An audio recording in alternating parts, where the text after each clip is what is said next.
저는 가짜입니다. 수십 개의 카메라 플래시가 터지는 기자회견장에서 한 청년이 떨리는 목소리로 말했습니다. 돈을 받고 죽은 손자 행세를 한 사기꾼이에요. 재벌가 후계자로 알려진 20살 김도현. 그가 폭탄 선언을 하는 순간 대한민국이 뒤집혔습니다. 하지만 이 모든 이야기는 한 달 전 비오는 지하철역 쓰레기통에서 시작되었어요. 가난한 고등학생이 어떻게 재벌가의 가짜 손자가 되었을까요? 그리고 왜 모든 것을 포기하고 진실을 선택했을까요? 지금부터 거짓과 진실 사이에서 흔들린 한 청년의 놀라운 이야기가 시작됩니다. 구독, 좋아요 눌러주시고 함께 들어주세요. 지하철 3호선 끝자락 을지로 입구역 근처의 골목길은 언제나 쓸쓸했습니다. 특히 비가 내리는 날이면 더욱 그랬죠. 도연은 고물상 아저씨가 건네준 낡은 우산을 받쳐들고 쓰레기통을 뒤지고 있었어요. 18살 고등학생이 이런 일을 한다는 게 부끄럽지 않다면 거짓말이겠지만 병든 어머니의 약값을 마련하려면 어쩔 수 없었습니다. 오늘도 별로 나올 게 없네. 구리선이나 철사 조각이라도 찾으려 했지만 헛수고였어요. 빗물에 젖은 종이들만 질척하게 엉켜 있을 뿐이었습니다. 도연이 실망하며 고개를 돌리려던 순간 쓰레기통 옆 골목 구석에서 희미한 신음소리가 들려왔죠. 누가 있나? 가까이 다가가 보니 70대로 보이는 할머니 한 분이 벽에 기대어 앉아 계셨어요. 온몸이 빗물에 젖어 있었고 얼굴은 창백하게 질려 있었습니다. 옷차림을 보니 꽤 좋은 옷을 입고 계셨는데 왜 이런 곳에 혼자 계시는 건지 이해할 수 없었죠. 할머니, 괜찮으세요? 어디 아프신가요? 도연이 다가가자 할머니는 흐린 눈으로 그를 바라보며 중얼거리셨습니다.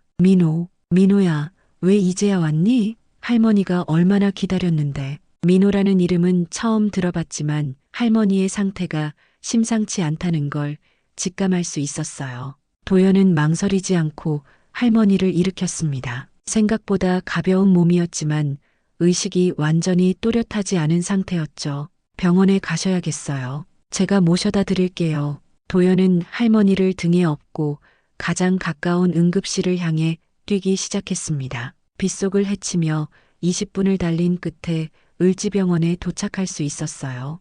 응급실 의사는 할머니를 진찰한 후 다행히 큰 문제는 없다고 했지만 탈수와 저체온증으로 인한 일시적인 의식 혼란 증상이라고 설명했습니다. 보호자 연락처를 아시나요? 의사의 질문에 도연은 당황했어요. 할머니의 가방을 뒤져보니 고급스러운 지갑과 함께 한서화장품이라는 명함이 들어 있었습니다. 그 순간 간호사가 놀란 표정으로 다가왔죠. 어머, 이분 혹시 한서화장품 회장 부인 아니세요? 며칠 전부터 실종 신고가 나와 있던. 도연은 깜짝 놀랐습니다. 한서화장품이라면 국내 굴지의 화장품 회사였거든요. 그런 집 할머니를 자신이 구해드린 거였네요. 곧 병원으로 한서화장품 관계자들이 몰려왔고 그 중에서 가장 먼저 도착한 건 25살 정도로 보이는 여성이었습니다. 할머니, 그 여성은 할머니를 보자마자 눈물을 터뜨렸어요. 의사로부터 상황을 들은 후 도연을 향해 깊이 고개를 숙였습니다. 정말 감사합니다. 할머니를 구해주셔서. 저는 한혜진이라고 해요. 할머니의 손녀입니다. 예진의 목소리에는 안도감과 함께 묘한 걱정이 섞여 있었어요. 할머니가 깨어나자 다시 도연을 보며 민호야라고 부르시는 바람에 예진의 표정이 복잡해졌죠. 도연은 예진에게 자신의 연락처를 남기고 조용히 병원을 나섰습니다. 그날 밤 예진으로부터 전화가 왔어요. 내일 시간 있으시면 할머니 때문에 부탁드릴 말씀이 있어요. 다음 날 오후 도연은 신사동의 한 카페에서 예진을 만났습니다. 고급스러운 인테리어의 카페는 도연에게는 낯선 공간이었지만 예진은 자연스럽게 구석진 자리로 안내했어요. 커피 한 잔 값도 10,000원이 넘는 곳이었지만 예진은 아무렇지 않게 주문을 했죠. 어제 정말 고마웠어요. 할머니가 무사해서 다행이었습니다. 예진의 첫마디는 감사 인사였지만 표정에는 깊은 고민이 어려 있었어요. 한참을 망설이던 예진이 입을 열었습니다. 사실 할머니 상태가 좀 특별해요. 치매 초기 증상이 있으시거든요. 특히 죽은 손자를 그리워하는 마음이 너무 커서 가끔 다른 사람을 그 아이로 착각하세요. 도연은 조용히 듣고 있었어요. 예진의 목소리에는 애틋함과 절망감이 뒤섞여 있었습니다. 민호는 제 사촌 동생이었어요. 교통사고로 세상을 떠났죠. 할머니는 그 아이를 너무 사랑하셨어요. 그런데 요즘 들어 그 기억만 또렷하게 남아 계시면서 자꾸 민호를 찾으신단 말이에요. 예진은 커피잔을 두 손으로 감싸쥐며 말을 이어갔습니다. 할아버지도 할머니 때문에 많이 힘들어 하세요. 회사 일도 손에 잡히지 않으시고 의사 선생님은 할머니의 정서적 안정이 가장 중요하다고 하셨어요. 그런데 어제 당신을 보시고는 정말 오랜만에 평온한 표정을 지으셨거든요. 도연은 예진이 무슨 말을 하려는지 짐작이 가기 시작했어요. 하지만 믿기 어려운 제안이었죠. 혹시 저한테 할머니의 손자 역할을 해달라는 말씀이신가요? 맞아요. 물론 말도 안 되는 부탁이라는 거 알아요. 하지만 다른 방법이 없어요. 할머니와 할아버지의 건강이 급속도로 나빠지고 계시거든요. 예진은 가방에서 두꺼운 봉투를 꺼내 도연 앞에 놓았습니다. 하루에 100만 원씩 드릴게요. 그리고 저희 집에서 지내시는 동안 불편함 없으시게 제가 잘 챙길게요. 당신 어머니 병원비도 저희가 책임지겠습니다. 도연은 당황했어요. 100만 원이라는 돈은 그에게는 상상할 수 없는 거액이었습니다. 하지만 동시에 양심의 가책도 느껴졌죠. 하지만 이건 사기 아닌가요? 거짓말로 할머니를 속이는 거잖아요. 저도 그런 생각 안 해본 건 아니에요. 하지만 할머니가 행복해 하시는 모습을 보면 때로는 선의의 거짓말이 필요한 것 같아요. 진실보다 할머니의 마음의 안정이 더 중요하거든요. 예진의 눈에 눈물이 맺혔습니다. 도연은 집에서 기다리고 있을 어머니를 떠올렸어요. 요즘 들어 약값이 부족해서 치료를 제대로 받지 못하고 계셨거든요. 생각할 시간을 주실 수 있나요? 물론이에요. 하지만 너무 오래 걸리면 할머니 상태가 더 나빠질 수도 있어요. 그날 밤 도연은 잠을 이루지 못했습니다. 병든 어머니를 위해서는 이 기회를 놓칠 수 없었지만 남의 가족을 속인다는 죄책감도 무거웠어요. 다음 날 오전 도연은 예진에게 전화를 걸었습니다. 알겠습니다. 해보겠어요. 대신 조건이 있어요. 할머니께 해가 되는 일이라면 언제든 그만두겠습니다. 고마워요. 정말 고마워요. 예진의 목소리에는 안도감이 가득했어요. 그렇게 도연의 새로운 생활이 시작되었습니다. 재벌가의 가짜 손자로서 말이죠. 한서가의 저택은 도연이 상상했던 것보다 훨씬 컸습니다. 대문을 지나 차로 3분을 달려야 현관에 도착할 정도였죠. 하지만 화려한 외관과는 달리 집 안 분위기는 차갑고 무거웠어요. 가족들은 각자의 시간표대로 움직였고 식사 시간에도 대화가 거의 없었습니다. 첫날부터 도연을 의심스럽게 바라보는 시선이 있었어요. 바로 한서가의 이복 손자인 민우였습니다. 30살의 민우는 한서 화장품 마케팅팀 과장으로 일하고 있었는데 도연을 보는 눈빛이 예사롭지 않았죠. 신기하네요. 죽은 줄 알았던 사촌이 갑자기 나타나다니. 민우는 저녁 식사 자리에서 날카로운 목소리로 말했습니다. 도연은 예진이 미리 알려준 대로 조심스럽게 대답했어요. 기억을 많이 잃어서 아직 적응이 어려워요. 기억상실증이라 참 편리한 병이네요. 할아버지인 한 회장은 민우를 제지했지만 민우의 의심은 날이 갈수록 깊어져만 갔습니다. 며칠 후 민우는 도연을 따로 불렀어요.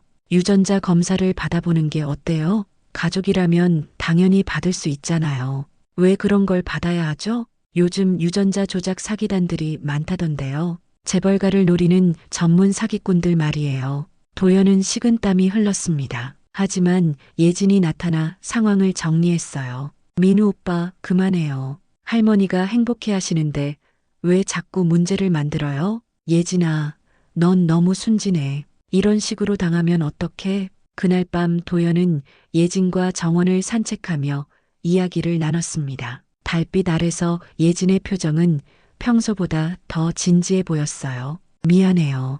민우 오빠가 너무 심하게 굴었죠. 괜찮아요. 사실 오빠분 말이 맞기도 하고요. 전 정말 사기꾼이니까요. 그런 말 하지 마세요. 당신이 온 뒤로 할머니가 얼마나 밝아지셨는데요. 예진은 잠시 멈춰서더니 도연을 바라봤습니다. 우리 집 정말 썩었어요. 겉으로는 화목해 보이지만 속으로는 서로 견제하고 의심하죠. 돈 때문에, 상속 때문에. 하지만 당신은 달라요. 진심으로 할머니를 대하는 게 보여요. 저는 가짜인데요. 가짜라도 상관없어요. 진짜 가족보다 더 가족 같은 걸요. 한 달이 지나자 상황이 급변했습니다. 할아버지인 한 회장이 갑자기 기자회견을 열었던 거예요. 도연은 텔레비전을 통해 충격적인 발표를 듣게 되었습니다. 오랫동안 실종되었던 저의 손자 민호가 살아서 돌아왔습니다. 기억을 많이 잃었지만 이제 한서화장품의 정당한 후계자로서 가족의 품으로 돌아왔습니다. 도연은 당황했어요. 이런 계획은 전혀 들어본 적이 없었거든요. 예진 역시 놀란 표정으로 도연을 바라봤습니다. 할아버지가 왜 갑자기? 언론들은 열광했습니다. 기적적으로 살아 돌아온 재벌 손자라는 타이틀로 연일 보도가 이어졌고 한서화장품 주가는 하늘 높은 줄 모르고 치솟았어요. 도연은 원치 않게 재벌가의 후계자 후보로 주목받기 시작했습니다. 이제 어떻게 해야 하죠? 도연의 질문에 예진은 답할 수 없었습니다. 상황은 이미 그들의 통제를 벗어나 있었거든요. 민우는 더욱 의심스러운 눈빛으로 도연을 지켜보았고 회사 임직원들은 새로운 후계자에게 아부하기 시작했어요. 도연은 점점 무거워지는 죄책감에 시달렸습니다. 단순한 할머니 돌봄이 이렇게 큰 사기극으로 변해버린 상황이 견딜 수 없었어요. 하지만 이미 너무 깊이 들어와 버렸습니다. 한서화장품의 신입 후계자로 주목받게 된 도연은 회사 업무에도 참여하게 되었습니다. 처음에는 단순한 견학 정도였지만 한 회장의 지시로 마케팅팀에서 실무를 배우게 되었어요. 물론 바로 근무를 하는 게 목적은 아니었어요. 민우가 과장으로 있는 팀이었기에 분위기는 여전히 차가웠지만 도연은 성실하게 업무를 익혀나갔습니다. 신제품 라인 기획서를 검토해 보세요. 후계자라면 이 정도는 알아야죠. 민우가 건넨 서류를 살펴보던 도연은 이상한 점을 발견했어요. 같은 제품임에도 불구하고 판매처에 따라 원료 성분이 달랐던 거죠. 고급 백화점용과 일반 마트용의 성분표가 명확히 구분되어 있었습니다. 이게 무슨 뜻이죠? 같은 제품인데 성분이 다른가요? 아, 그거요? 무언가 절감을 위한 차별화 전략이에요.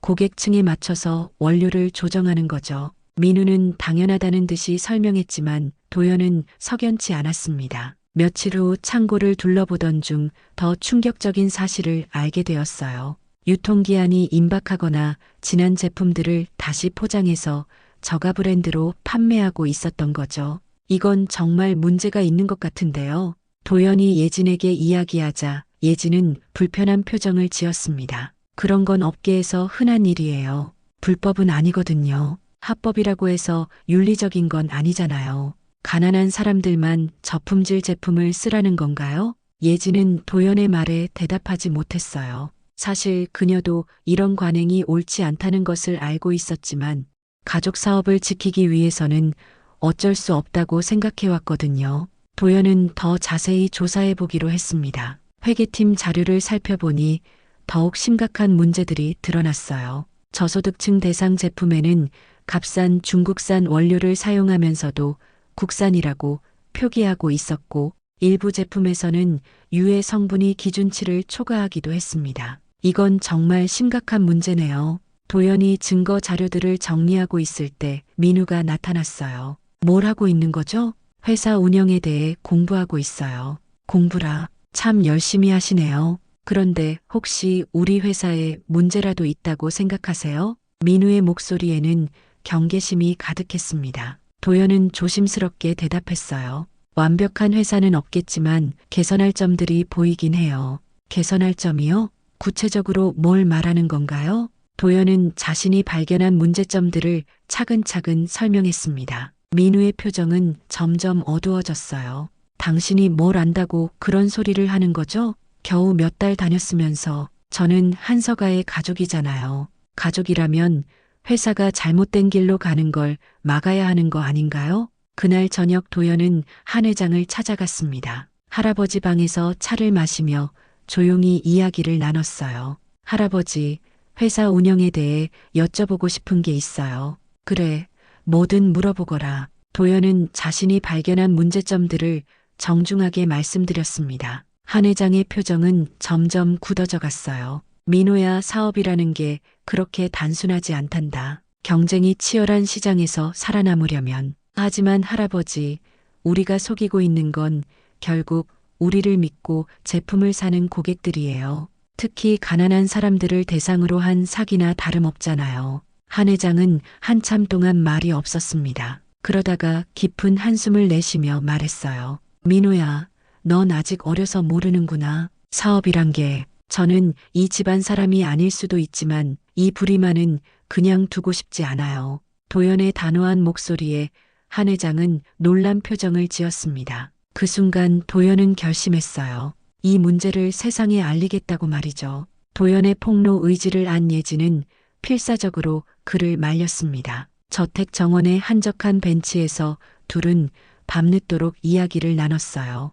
정말 이러실 거예요? 지금까지 쌓아온 모든 걸 포기하시려고요? 쌓아온 게 뭐가 있나요? 전부 거짓말 위에 세워진 성이었잖아요. 도연의 목소리는 단호했지만 예진의 눈에는 눈물이 맺혀 있었습니다. 우리 할머니는 어떻게 하시려고요? 할머니가 받으실 충격을 생각해 보세요. 그래서 더 미안해요. 하지만 이대로 계속 속일 수는 없어요. 언젠가는 들통날 거고 그때 할머니가 받으실 상처는 지금보다 더 클 거예요. 예진은 도연의 손을 잡았습니다. 그녀의 손은 차갑게 떨리고 있었어요. 제발 조금만 더 기다려주세요. 다른 방법을 찾아볼게요. 예진 씨, 당신도 알고 있잖아요. 이 문제가 얼마나 심각한지. 소비자들이 피해를 보고 있는데 우리가 계속 모른 척할 수는 없어요. 며칠 후 도연은 기자회견을 자청했습니다. 한 회장과 임원진들은 크게 당황했지만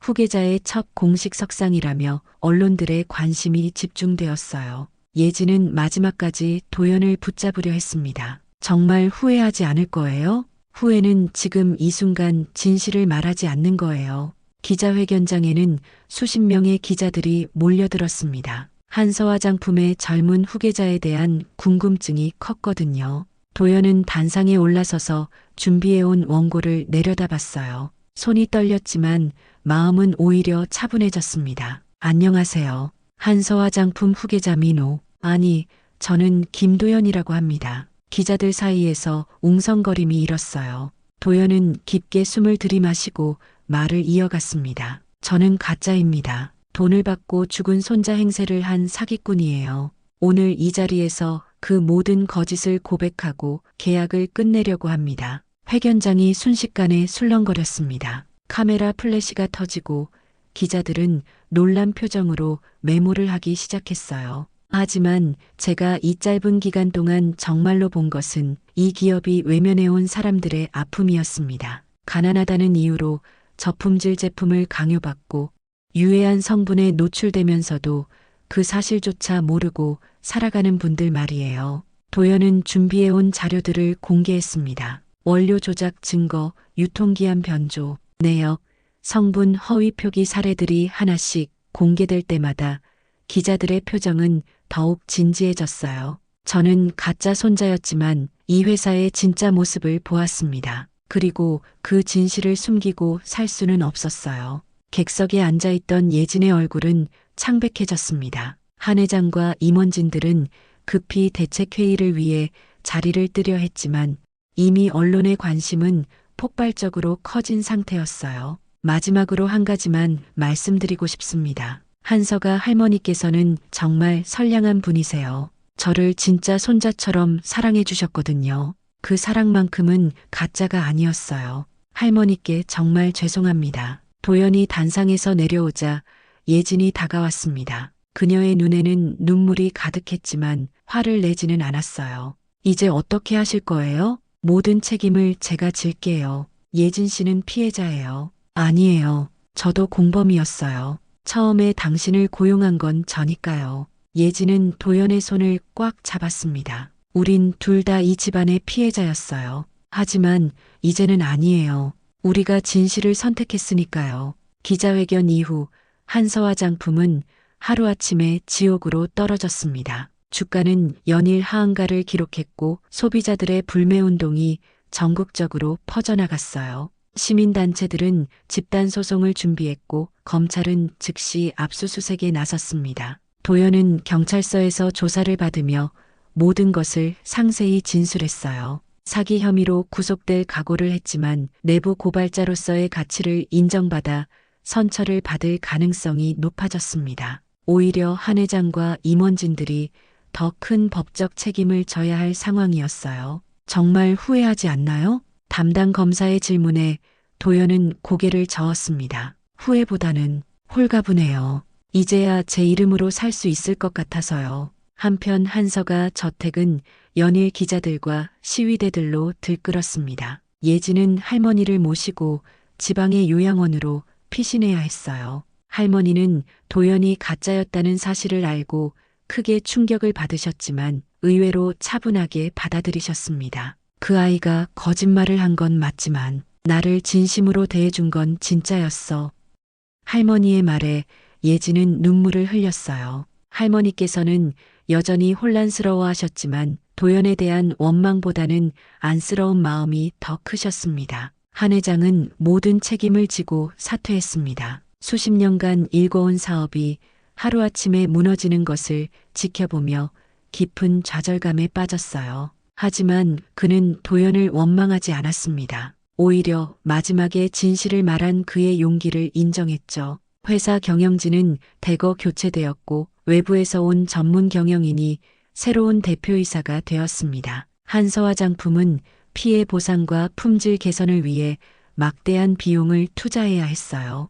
회사가 정상화되기까지는 몇 년이 걸릴 것 같았습니다. 민우는 이 모든 상황에 대해 복잡한 심정을 드러냈어요. 도연을 의심했던 자신이 결국 옳았지만 그가 폭로한 내용들 역시 사실이었거든요. 당신이 진짜 사기꾼이긴 했네요. 하지만 우리보다는 정직했어요. 민우는 도연에게 이렇게 말하며 악수를 청했습니다. 그들 사이의 적대감은 이제 의미가 없어졌어요. 예진은 서울을 떠나기로 결정했습니다. 할머니를 모시고 시골 요양원 근처에서 조용히 살기로 한 거죠. 떠나기 전 마지막으로 도연을 만났어요. 정말 고마웠어요. 당신 덕분에 우리 가족이 진짜 가족이 될 수 있었어요. 미안해요. 처음부터 끝까지 거짓말만 했는데. 아니에요. 당신이 보여준 진심만큼은 가짜가 아니었어요. 할머니도 그걸 아시거든요. 예진은 도연에게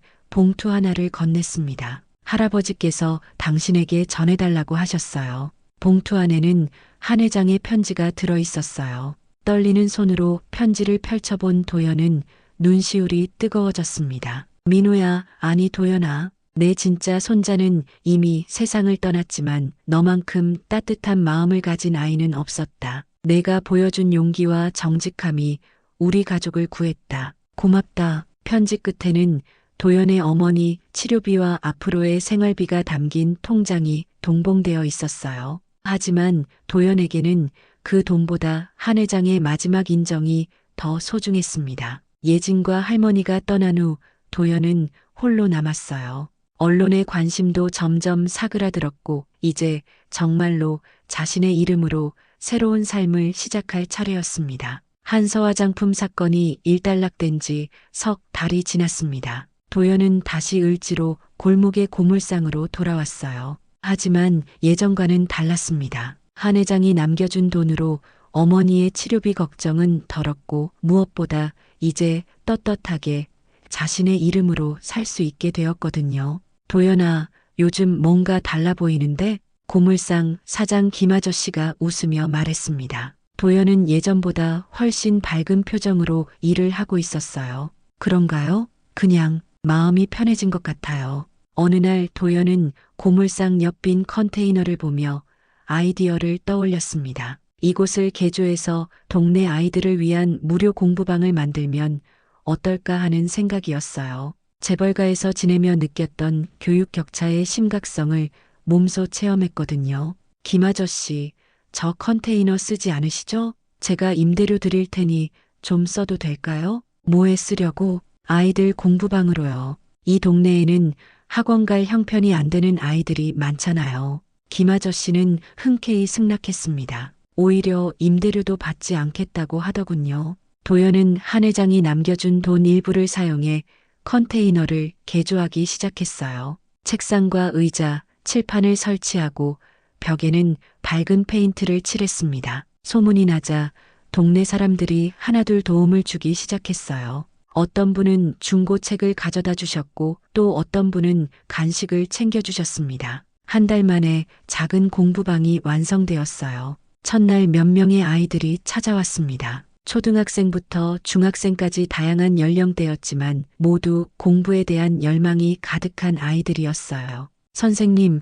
정말 공짜예요? 10살짜리 민지가 반신반의하며 물었습니다. 그럼 대신 열심히 공부해야 해. 와, 그럼 저도 영어 배울 수 있어요? 아이들의 반짝이는 눈을 보며 도연은 가슴이 벅찼습니다. 재벌가의 화려한 생활보다 이 작은 공부방에서 느끼는 보람이 훨씬 컸어요. 한 달이 지나자 공부방을 찾는 아이들이 20명을 넘어섰습니다. 도연 혼자서는 감당하기 어려운 규모가 되었죠. 그때 뜻밖의 도움이 찾아왔어요. 도연 씨, 저희가 도와드릴게요. 인근 대학교 교육학과 학생들이 자원봉사를 신청한 거였습니다. 한서화장품 사건을 통해 도연을 알게 된 그들이 그의 활동에 감동받아 찾아온 거예요. 정말 고마워요.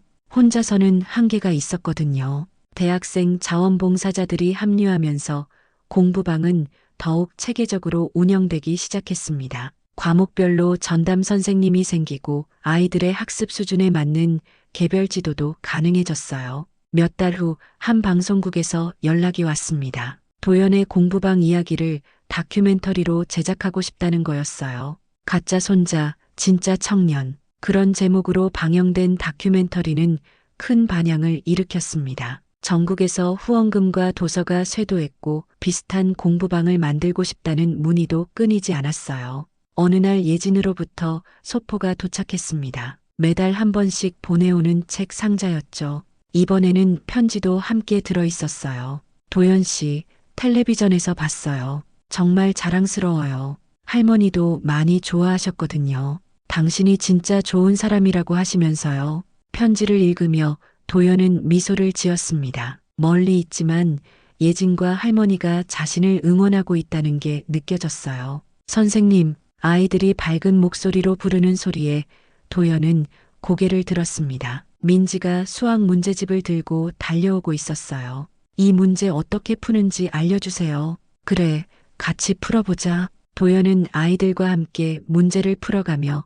행복을 느꼈습니다. 이곳이야말로 자신이 진정 속할 곳이라는 확신이 들었어요. 1년이 흘렀습니다. 도연의 공부방은 이제 동네의 명물이 되었어요. 처음 5명으로 시작한 아이들이 지금은 50명이 넘어섰고 인근 3개 동네에서도 아이들이 찾아올 정도였습니다. 무엇보다 아이들의 성적이 눈에 띄게 향상되었어요. 선생님, 저 이번에 전교 10등 안에 들었어요. 중학교 3학년인 준호가 성적표를 들고 뛰어왔습니다. 처음 공부방에 왔을 때는 기초도 부족했던 아이였는데 이제는 특목고 진학을 꿈꿀 정도로 성장했어요. 정말 잘했다. 내가 얼마나 열심히 했는지 다 봤거든. 도연은 진심으로 기뻐했습니다. 아이들 한 명 한 명의 성장이 그에게는 무엇과도 바꿀 수 없는 보람이었어요. 그날 오후 도연은 책상에 앉아 한 신문 기사를 천천히 읽고 있었습니다. 한서화장품의 근황을 다룬 기사였어요.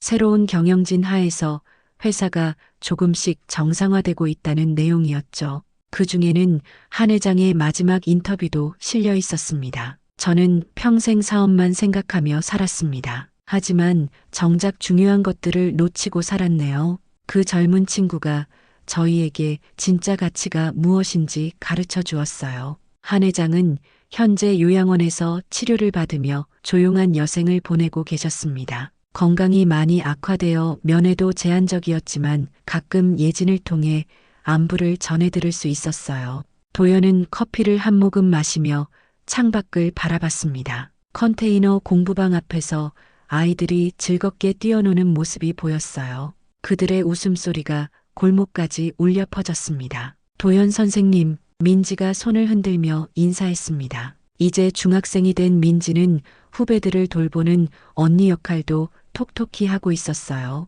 내일 새로운 친구들이 온다면서요? 맞아. 5명 정도 더 늘어날 것 같아. 우와, 그럼 정말 많아지겠네요. 민지는 신이 나서 뛰어갔습니다. 도연은 그런 아이들을 보며 잔잔한 미소를 지었어요. 저녁이 되자 공부방에서 마지막 수업이 끝났습니다. 아이들이 하나둘 집으로 돌아가고 도연은 혼자 남아 정리를 했어요. 칠판을 지우고 책상을 정돈하는 일상이 그에게는 소중한 시간이었습니다. 책상 서랍에서 예진이 보낸 최근 편지를 꺼내 다시 읽어봤습니다. 할머니께서 요즘 많이 좋아지셨어요. 가끔 당신 이야기를 하시면서 진짜 손자 같다고 하세요. 멀리서지만 응원하고 있어요. 편지를 접어 서랍에 넣으며 도연은 조용히 중얼거렸습니다. 내 이름에 재벌이란 꼬리표는 없어졌지만 이제야 진짜 내 편이 있는 곳이 어딘지 알겠어요. 그의 목소리에는 깊은 만족감이 담겨 있었습니다. 화려했던 재벌가의 생활도 언론의 관심도 이제는 과거의 일이었어요. 지금 이 작은 공부방에서 아이들과 함께하는 평범한 일상이야말로 그가 진정 원했던 삶이었습니다. 컨테이너 공부방에 불을 끄며 도연은 내일을 생각했습니다. 새로 올 아이들을 어떻게 맞이할지, 어떤 수업을 준비할지, 그런 소소한 고민들이 그를 행복하게 만들었어요. 골목길을 걸으며 집으로 향하는 도연의 걸음은 가벼웠습니다. 김도연이라는 이름으로 진짜 자신의 삶을 살아가고 있다는 확신이 그의 마음을 든든하게 채워주었거든요. 별이 총총한 밤하늘 아래 그는 진정한 자유를 만끽하며 하루를 마무리했습니다. 오늘 사연 어떠셨나요? 구독, 좋아요 꼭 한 표 부탁드립니다. 복 받으실 거예요. 행복한 날들 되세요.